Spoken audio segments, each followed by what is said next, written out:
एक विमान हादसे में महाराष्ट्र के डिप्टी सीएम अजीत पवार समेत 5 लोगों की मौत हो गई। अजीत पवार का इस तरह से चला जाना भारतीय राजनीति, खास करके महाराष्ट्र के लिए बहुत बड़ी क्षति है। लेकिन इस हादसे पर भी सियासत शुरू हो गई। ऐसे हादसों के वक्त जरूरत होती है संवेदना की, पीड़ित परिवार के साथ खड़े होने की। लेकिन हमारे देश में संवेदना अक्सर कैमरे के फ्रेम तक ही सीमित रह जाती है। हर बड़े विमान हादसे के बाद एक सो कॉल्ड स्क्रिप्ट चल पड़ती है। ब्लैक बॉक्स मिला भी नहीं होता या खुला भी नहीं होता, लेकिन बयान तैयार हो जाते हैं। सवाल ये नहीं होता कि हादसा क्यों हुआ, सवाल होता है कि विमान हादसे पर कैसे राजनीति की जाए। आरोपों की बौछार शुरू हो जाती है, कभी सिस्टम फेल, कभी सरकार फेल, कभी साजिश से हादसा, और ना जाने क्या क्या आरोप निकल पड़ते हैं। नतीजा ये होता है कि पीड़ित परिवारों का दर्द पीछे छूट जाता है और सो कॉल्ड नैरेटिव आगे निकल आता है। अजीत पवार का अंतिम संस्कार कल होना है, लेकिन इस हादसे पर राजनीति पहले से ही शुरू हो गई है।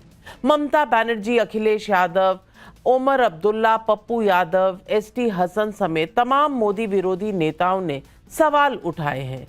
किसी को साजिश दिख रही है, किसी ने ये कहा है कि वो बीजेपी को छोड़ने वाले थे, किसी ने कुछ और बात कही है। लेकिन घुमा फिरा कर मोदी विरोधी पार्टियां शायद ये कहना चाहती है कि दाल में कुछ काला है। मैं फिर कहती हूँ, मामले की जांच होनी चाहिए। हादसा क्यों हुआ, इसकी तह में जाना बहुत जरूरी है। क्या टेक्निकल फॉल्ट था या कोई और वजह थी? बार बार ऐसे विमान हादसे होते क्यों हैं? जांच इसलिए भी जरूरी है कि इससे भविष्य में ऐसे हादसों से बचा जा सके। जवाबदेही जरूरी है, लेकिन जांच पूरी होने के बाद तथ्यों के साथ। हादसों पर सियासत आसान है, लेकिन जांच होने तक आरोप लगाने वाली पार्टियों को सब्र रखना तो चाहिए। जांच से पहले भी इसे साजिश बता देना क्या जांच को भटकाने जैसा नहीं है? ऐसे में पब्लिक पूछ रही है सवाल, क्या अजीत पवार के प्लेन क्रैश पर संवेदना की जगह सियासत ज्यादा हो रही है? ये सवाल आज पब्लिक पूछ रही है।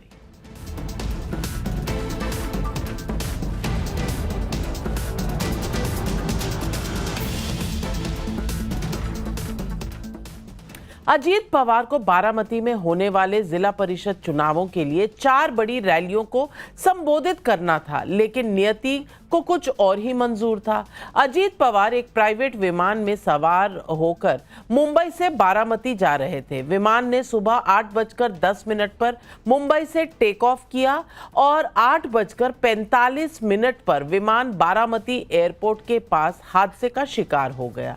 शुरुआती जांच के बाद ये बताया जा रहा है कि लैंडिंग के वक्त विजिबिलिटी कम होने की वजह से विमान क्रैश हुआ। पीआईबी के मुताबिक बारामती में दुर्घटनाग्रस्त लेयर जेट 45 विमान 2010 में बना था, यानी लगभग 16 साल पुराना प्लेन था। अजीत पवार के निधन के बाद उनके समर्थक और परिवार के लोगों का रो रो कर बुरा हाल है। ये स्वाभाविक भी है। अक्रॉस द पार्टी शोक की लहर है। महाराष्ट्र के राज्यपाल आचार्य देवव्रत, सीएम देवेंद्र फडणवीस, शरद पवार, सुप्रिया सुले समेत पवार फैमिली के तमाम लोग बारामती पहुंचे हैं।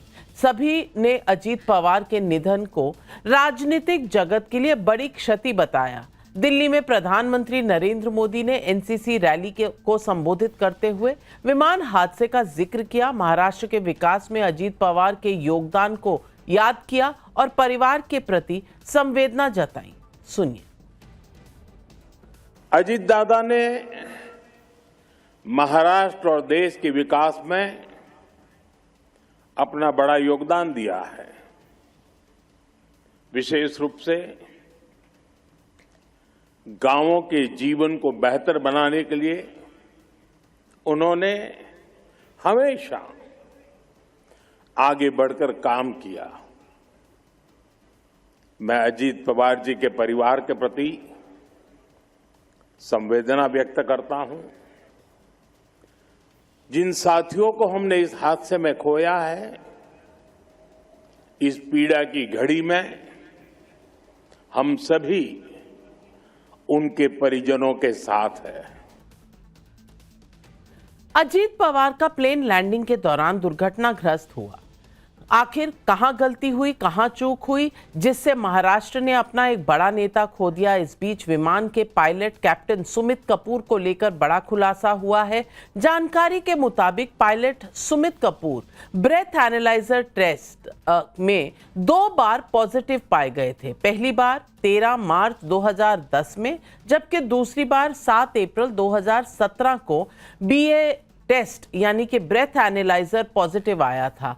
24 अप्रैल 2017 के आदेश के मुताबिक सुमित कपूर को 3 साल के लिए निलंबित भी किया गया था। आपको बता दें कि ब्रेथ एनालाइजर टेस्ट एक जांच प्रक्रिया है जिससे पता लगाया जाता है कि व्यक्ति ने शराब का सेवन किया है या नहीं, वो प्लेन उड़ाने की स्थिति में है या नहीं। मैं ये भी साफ कर दूं कि अभी वाली फ्लाइट में क्या ऐसा कुछ था या नहीं था, ऐसा कुछ भी सामने नहीं आया है।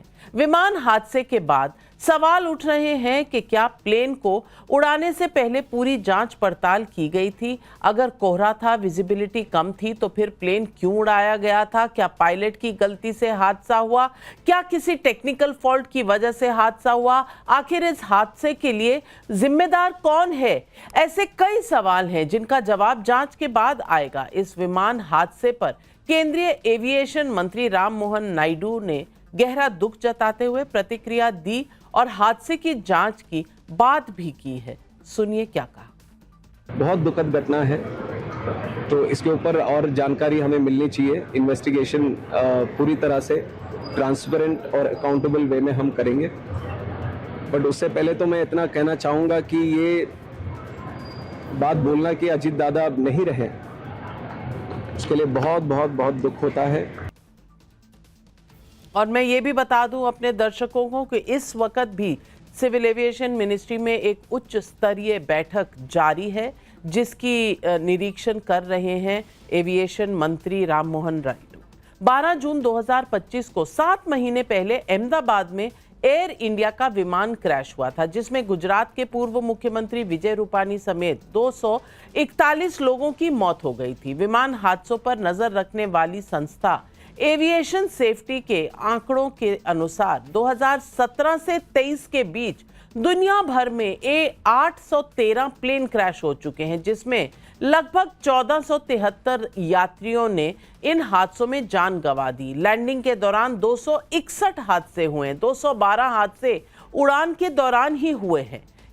इसी दौरान भारत में 14 हादसे हुए हैं। सच्चाई ये भी है कि हर बार विमान हादसा होने के बाद जांच की बात तो की जाती है, लेकिन जांच के नाम पर क्या हासिल होता है? इस हादसे की भी जांच की बात कही जा रही है, लेकिन रिपोर्ट कब आएगी, जनता को क्या पता चलेगा, कोई गलती किसी की निकलेगी भी या नहीं, आगे इसका क्या होगा, ये सब सवालों के घेरे में रह जाता है। लेकिन कई पार्टियां इस पर सियासत करती नजर आ रही हैं। सुनिए कौन क्या कहे। Even the political leaders, I do not know what is the fate of the opposition political parties, but they were very much with the ruling party. But before 2 days ago, I came to know that from social network that somebody from other party, they gave a statement that Ajit Pawar is willing to leave the BJP.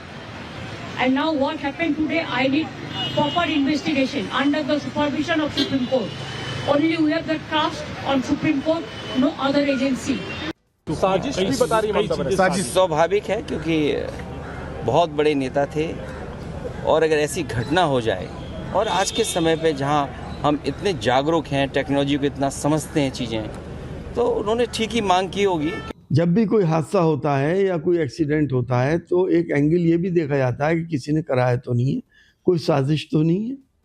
अब ये तो inquiry के बाद ही कुछ पता चलेगा कि क्या मसला था, क्या सिर्फ एक्सीडेंट था या कोई साजिश थी। जांच होनी चाहिए कि एयरक्राफ्ट में कहां से कैसे क्या गड़बड़ी हुई और इतना बड़ा हादसा हुआ। सबसे बड़ी बात है कि परिवार क्या कह रहा है। शरद पवार ने अब से थोड़ी देर पहले कहा है कि इस पूरे मामले में राजनीति नहीं होनी चाहिए, ये पूरी तरह से एक हादसा है। सुनिए शरद पवार जी को।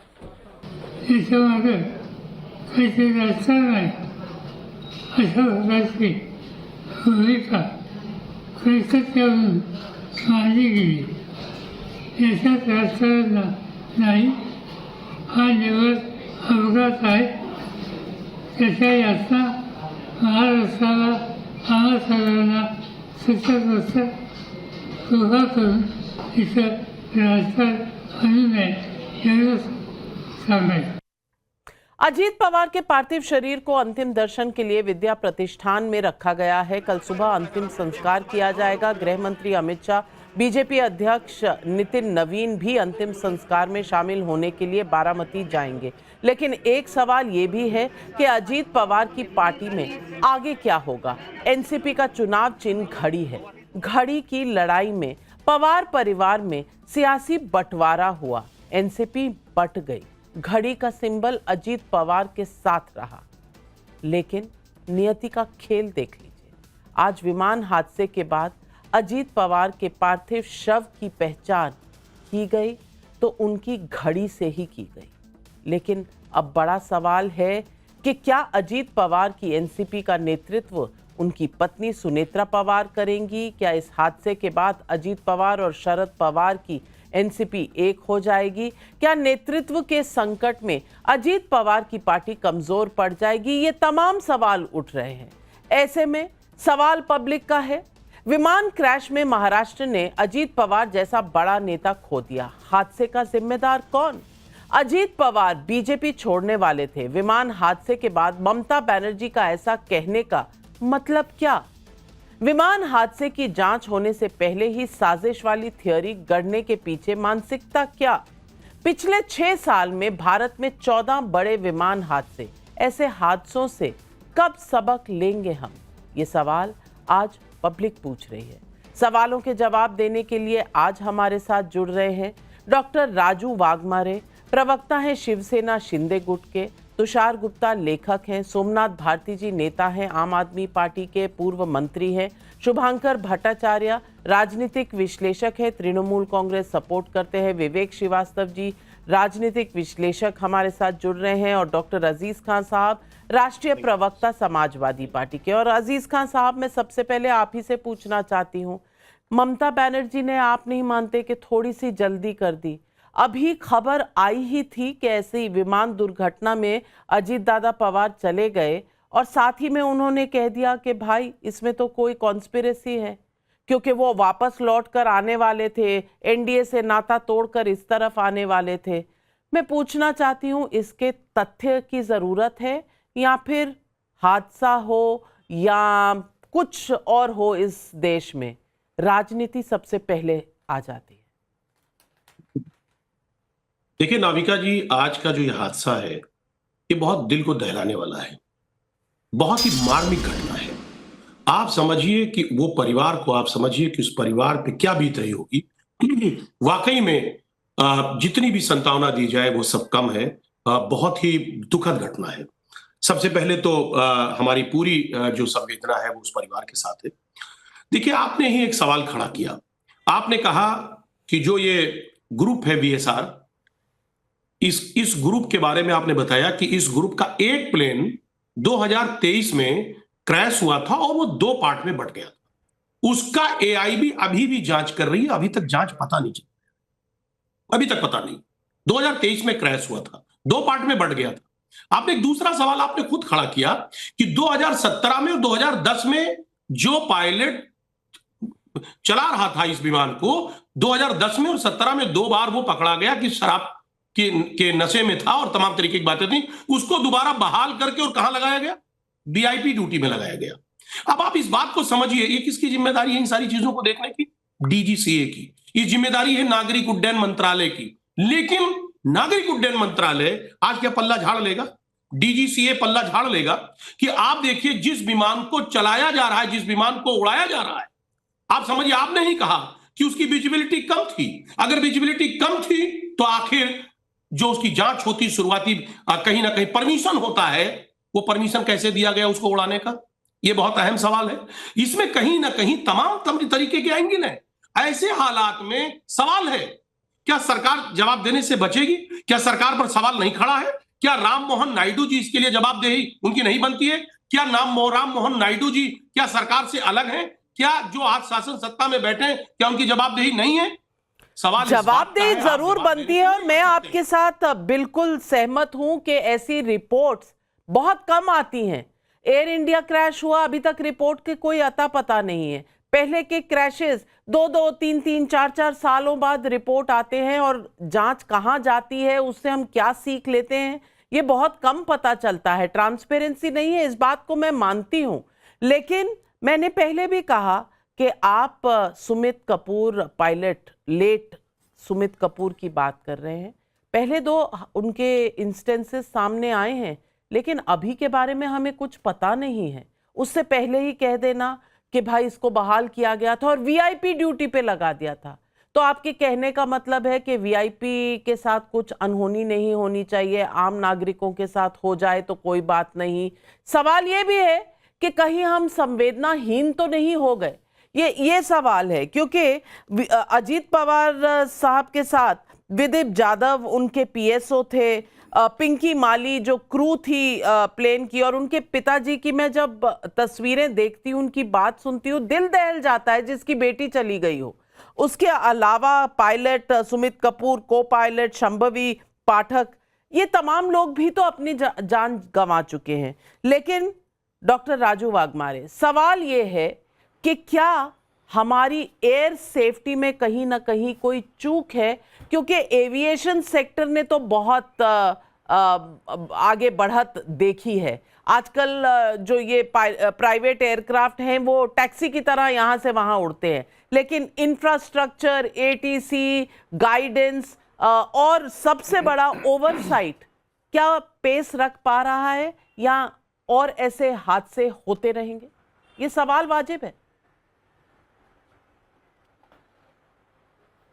आपने बिल्कुल सही कहा है कि ये जो प्राइवेट एयरलाइंस है, अभी ये जो VSR प्लेन की जो हम बात कर रहे हैं कंपनी की, ये कंपनी के कुछ 30-35 प्लेन है। 2023 में भी इनके प्लेन का एक्सीडेंट हो गया था।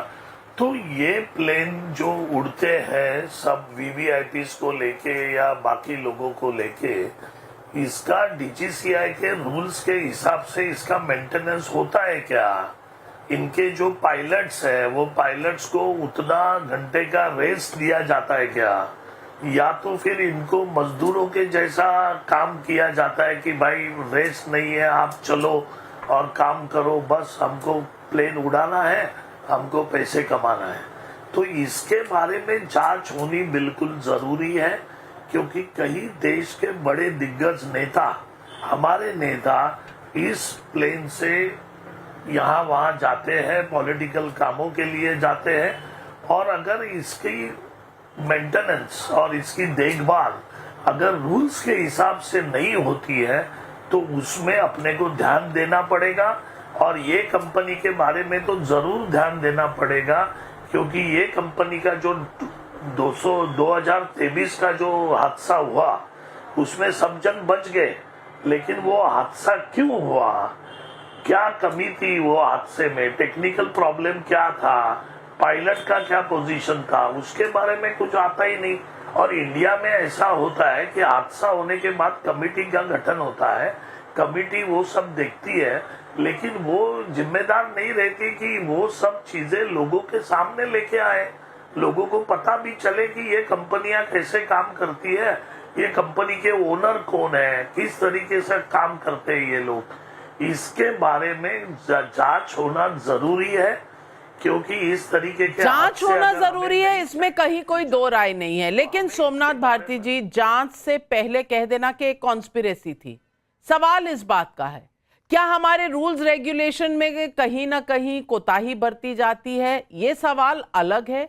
लेकिन कॉन्स्पिरेसी है और ये जबरदस्ती किया गया है, ये मोदी सरकार द्वारा किया गया है, क्योंकि वो उनसे पल्ला झाड़कर इस खेमे में आना चाहते थे, ये तो कोई अलग तरीके का ही आरोप है। मैं पूछना चाहती हूँ, चंद घंटों में ये नेता इस तरह के बयान कैसे दे देते हैं? तथ्यों की जरूरत होती है या फिर ये बयान पहले से तैयार होते हैं? नाविका जी, देखिए, सर्वप्रथम तो अजीत पवार साहब के पूरे परिवार और महाराष्ट्र के साथियों के साथ मेरी गहरी संवेदनाएं हैं और उनको गहरी श्रद्धांजलि है।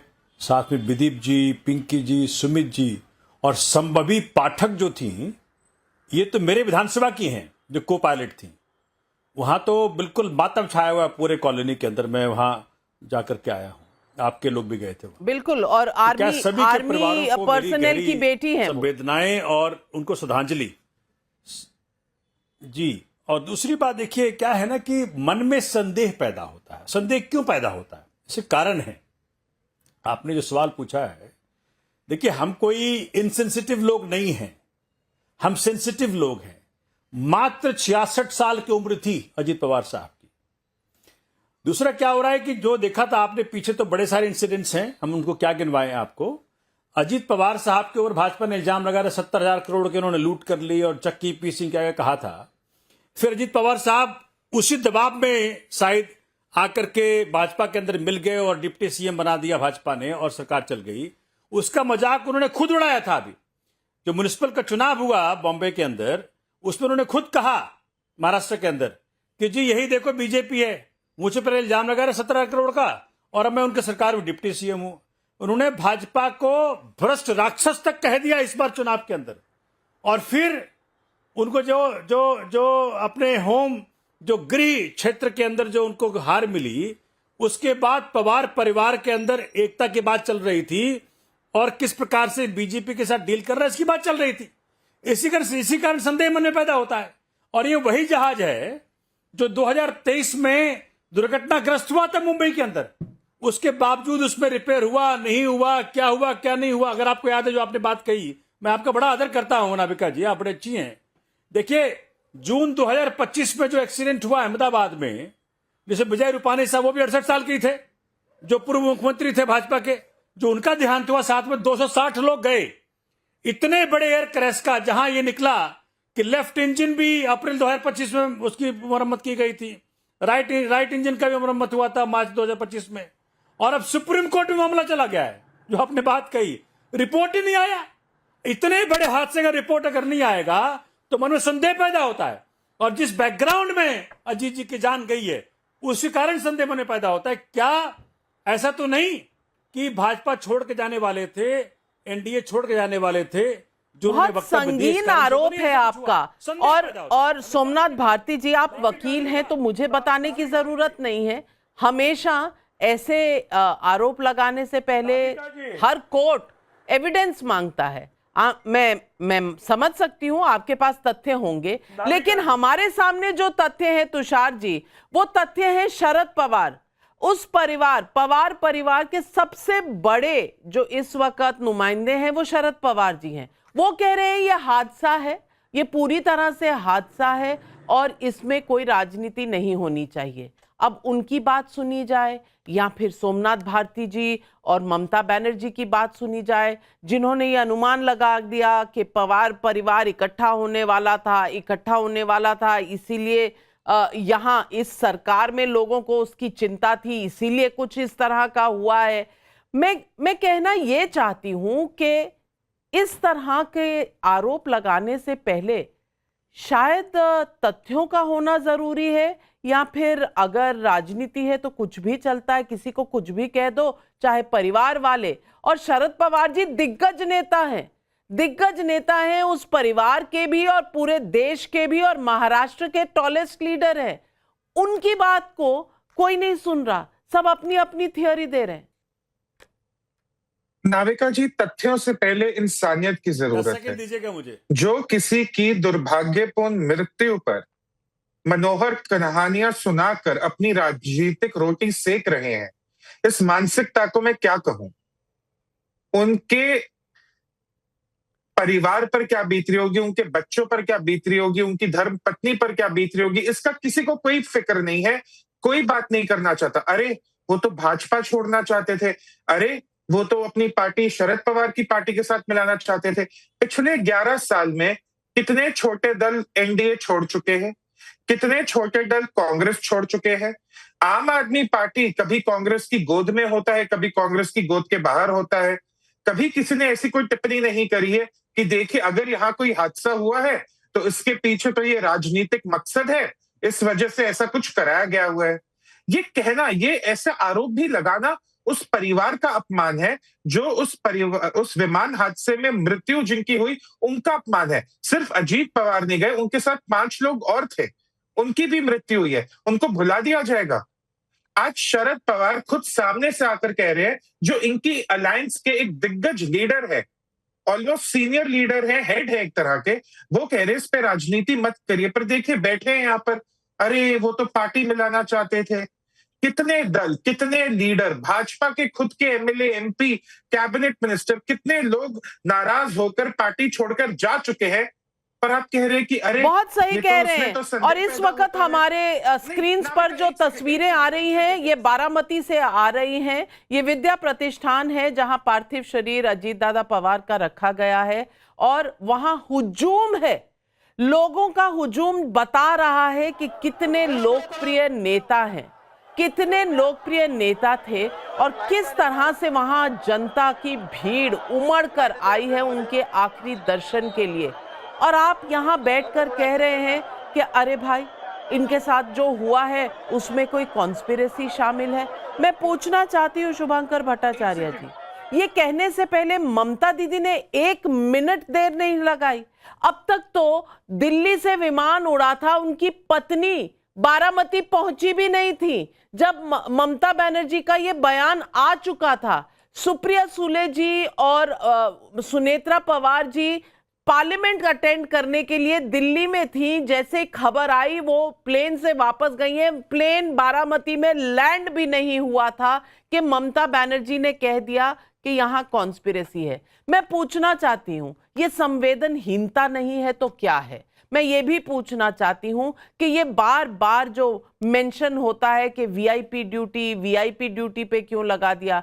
क्यों? जो बाकी 5 लोग थे उनके परिवार नहीं है, वो वीआईपी नहीं है तो क्या वो इंसान नहीं है? मैं पूछना चाहती हूं कि कभी नेताओं ने ये सोचा कि जो वो कह रहे हैं कितना घातक हो सकता है उन परिवारों के लिए जिन्होंने अपने परिवारजन खोए होते हैं?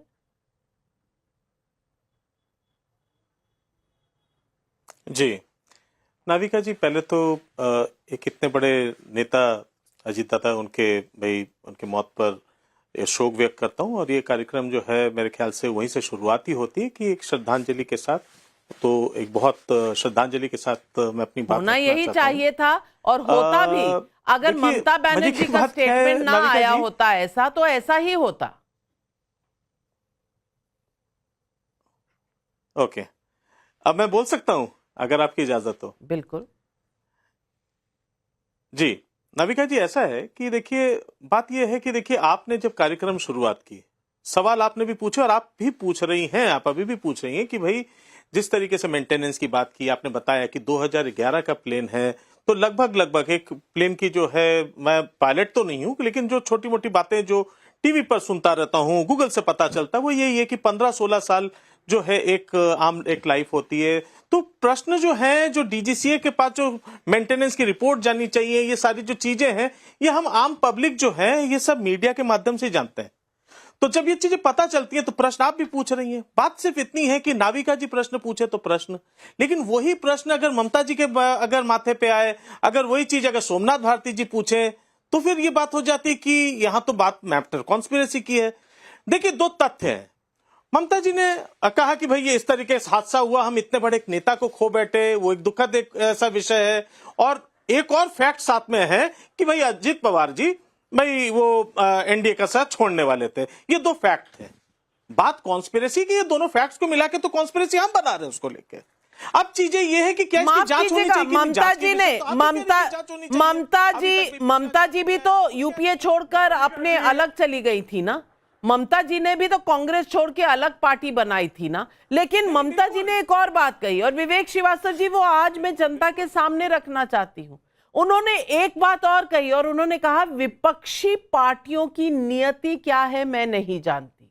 यानी कि वो किस तरफ इशारा कर रही हैं कि इस तरह की कॉन्स्पिरेसी और भी विपक्षी नेताओं के खिलाफ हो सकती है।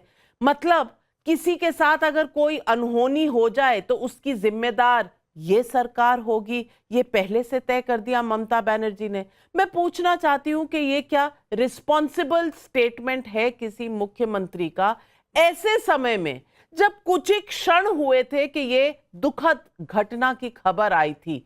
उन्होंने एक तरह से ना सिर्फ अजीत दादा पवार के बारे में कह दिया, उन्होंने तो कहा कि विपक्षी नेताओं की नियति में क्या रखा है। इतनी लार्ज स्केल कॉन्स्पिरेसी उन्होंने 1 मिनट में तय कर ली।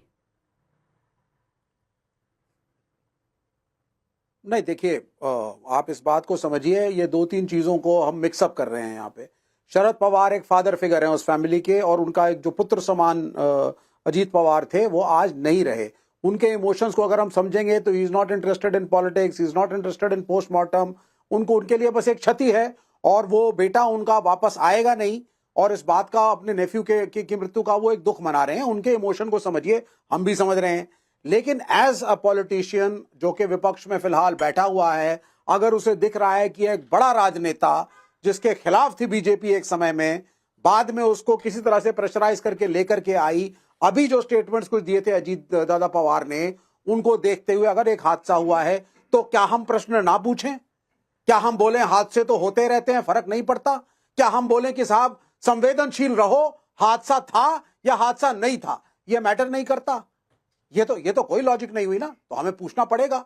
हम अगर मैं ममता बनर्जी का समर्थक नहीं हूं, मैं लेफ्ट से हूं, लेकिन अगर एक सुप्रीम कोर्ट का के रिटायर्ड जज या सिटिंग जज के अंडर एक इन्वेस्टिगेशन की जाए ऑपोजिशन के कहने पर, तो इसमें क्या प्रॉब्लम है? इसमें कोई प्रॉब्लम नहीं है, जांच होनी चाहिए। मैं जांच के कतई खिलाफ नहीं हूं, और जांचें जो पहले हो चुकी हैं उनसे कुछ निकला नहीं है, इस बात का भी मुझे बहुत रंज है कि ये सरकार ट्रांसपेरेंटली जांच रिपोर्ट सामने नहीं रखती जनता के सामने। मैं इस मुद्दे पर भी आपके साथ हूं, लेकिन कितने नेता छोड़कर गए, अंदर आए, बाहर चले गए, ये राजनीति में आना जाना लगा रहता है। नीतीश कुमार जी को ही देख लीजिए, लेकिन कभी किसी ने ऐसा नहीं कहा कि भाई अब इनकी जान पे बनाएगी, इनकी जान को खतरा हो जाएगा। मैं इस बात पर अपनी रिजर्वेशन एक्सप्रेस कर रही हूं और कह रही हूं कि यह संवेदनहीन स्टेटमेंट है।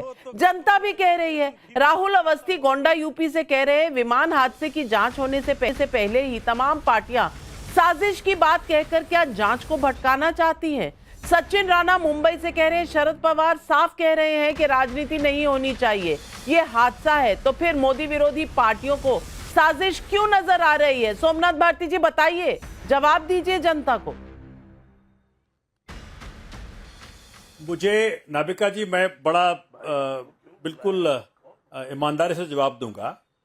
अगर एयर इंडिया क्रैश का जो अहमदाबाद में जून 2025 में हुआ, अगर 8 महीने बाद भी आज रिपोर्ट कहीं अता पता नहीं है, और आखिरकार माननीय सुप्रीम कोर्ट ने उस पिटीशन के ऊपर नोटिस इशू कर दे, इसमें कहा गया है कि जी ये जो जांच चल रही है उसमें ट्रांसपेरेंसी नहीं है, तो अगर इस परिप्रेक्ष्य में हम सुप्रीम कोर्ट से ही जांच की मांग कर लें तो क्या गलत किया ममता जी ने? बिल्कुल गलत नहीं। मुश्किल क्या हो रहा है? नहीं, ये गलत नहीं है, मैं पहले कह चुकी हूं, लेकिन ये कहना कि विपक्षी नेताओं की नियति में क्या है, ये क्या बताता है आपको?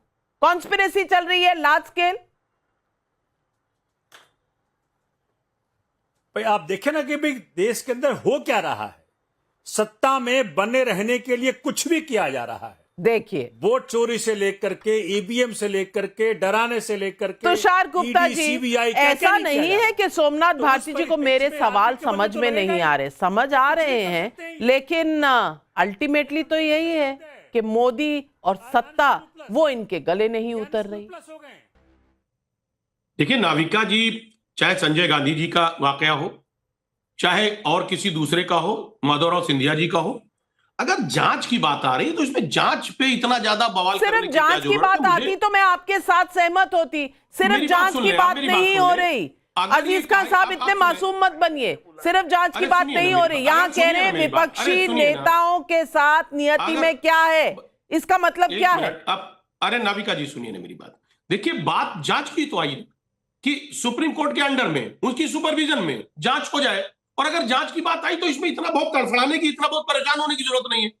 और जो हादसा हुआ है ये निश्चित तौर पे ये बड़ा हादसा है और एक लापरवाही है, कई सारी चीजें हैं, सरकार की जवाबदेही है। और अगर सरकार की जवाबदेही तो सरकार क्यों बच रही है?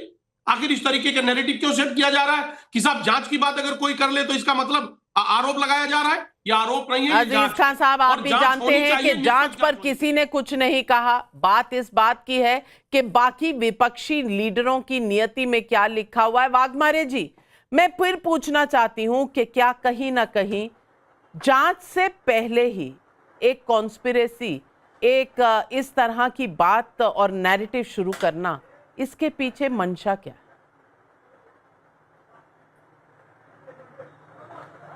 देखिए, इसके पीछे सिंपल बात है।